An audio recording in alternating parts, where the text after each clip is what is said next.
Osmania hospital ఉన్నది అని చెప్పి మాట్లాడుతున్నాడు. మరి బట్టలు ఉడిపించి బతుకమ్మ ఆడిపించిన నిజాం నవాబు జ్ఞాపకం రాలేదా?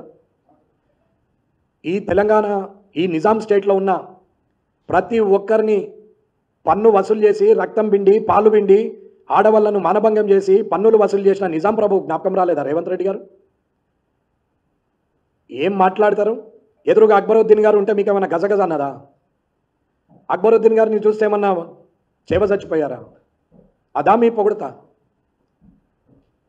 అక్బరుద్దీన్ గారికి మీరు చెప్తూ పోతున్నారా? ఇంకా నిజాం ప్రభు పెట్టిన భిక్షనే మన బతుకు అన్నట్టు మాట్లాడుతున్నావు. మన రక్త మాంసాలను పిండి ఆడవాళ్ళ చనుబాలు పిండి ఆడవాళ్లను మనభంగం చేసి మన నిజాం స్టేట్లో ఉన్న ప్రజల రక్త మాంసాలతోని పిండి వసూలు చేసి ఇవాళ హైదరాబాద్ నగరము ఆయన షోకుల కోసం తయారు చేసుకుంటే అదేదో ప్రజల కోసం తయారు చేసినట్టు మాట్లాడుతున్నావు రేవంత్ రెడ్డి గారు. దీనికి ఏమన్నా న్యాయం అనిపిస్తుందా? ఏమన్నా అర్థం ఉందా?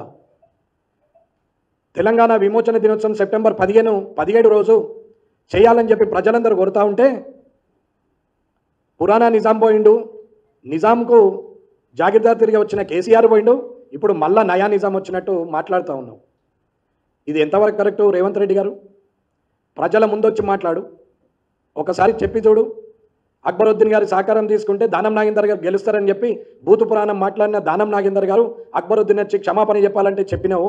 అది దానం నాగేందర్ గారి గెలుపోవటంలకు సంబంధించిన విషయం కాబట్టి ఆయన ఒప్పుకోవచ్చు. కానీ అసలు తప్పు మాట్లాడితే శిక్ష వేయాలా సస్పెండ్ చేయాలని మాట్లాడిన ముఖ్యమంత్రి కళ్ళ ముందట భూతు పురాణం ఓపెన్ అయితే కూడా ఒక్క మాట మాట్లాడకుండా మూతి మీద చేసుకొని కూర్చున్నాడు. శ్రీధర్ బాబు గారు జారగిల్లబడి చూస్తున్నారు. బట్టి గారు అట్లాగే మౌనం వహించారు. పొంగులేటి శ్రీనివాసరెడ్డి గారు అట్లాగే కూర్చున్నారు. సీతక్క గారు ఒక మాట మాట్లాడలేరు. పొన్నం ప్రభాకర్ గారు నవ్వుతుంటారు.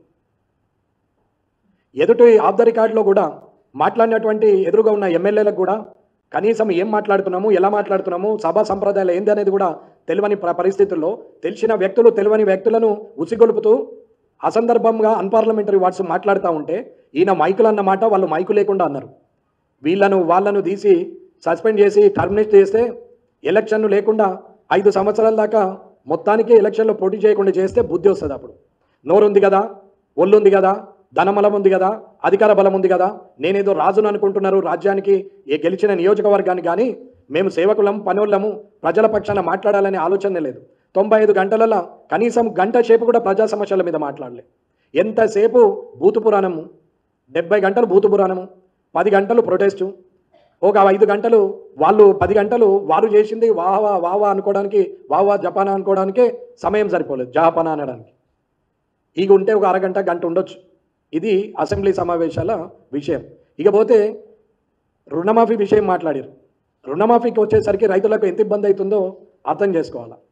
ఆధార్ కార్డు మెన్షన్ కాలేదని, రేషన్ కార్డుకి ఏదో సంబంధం ఉందని, ఫ్యామిలీ డిసైడ్ చేయాలని, ఆల్రెడీ రెన్యువల్ అయిందని, ఆల్రెడీ వాళ్ళు లోన్ కట్టేసిరని, ఇవన్నీ సమస్యలు.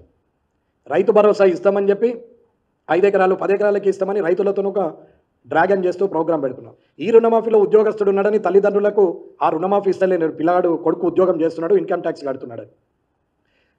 రుణమాఫీకి మాత్రం ఉద్యోగస్తుడు ఉద్యోగం అడ్డం వస్తుంది, కానీ సీఎంఆర్ఎఫ్కు మాత్రం ఉద్యోగస్తులకు ఉద్యోగం అడ్డం వస్తలేదు.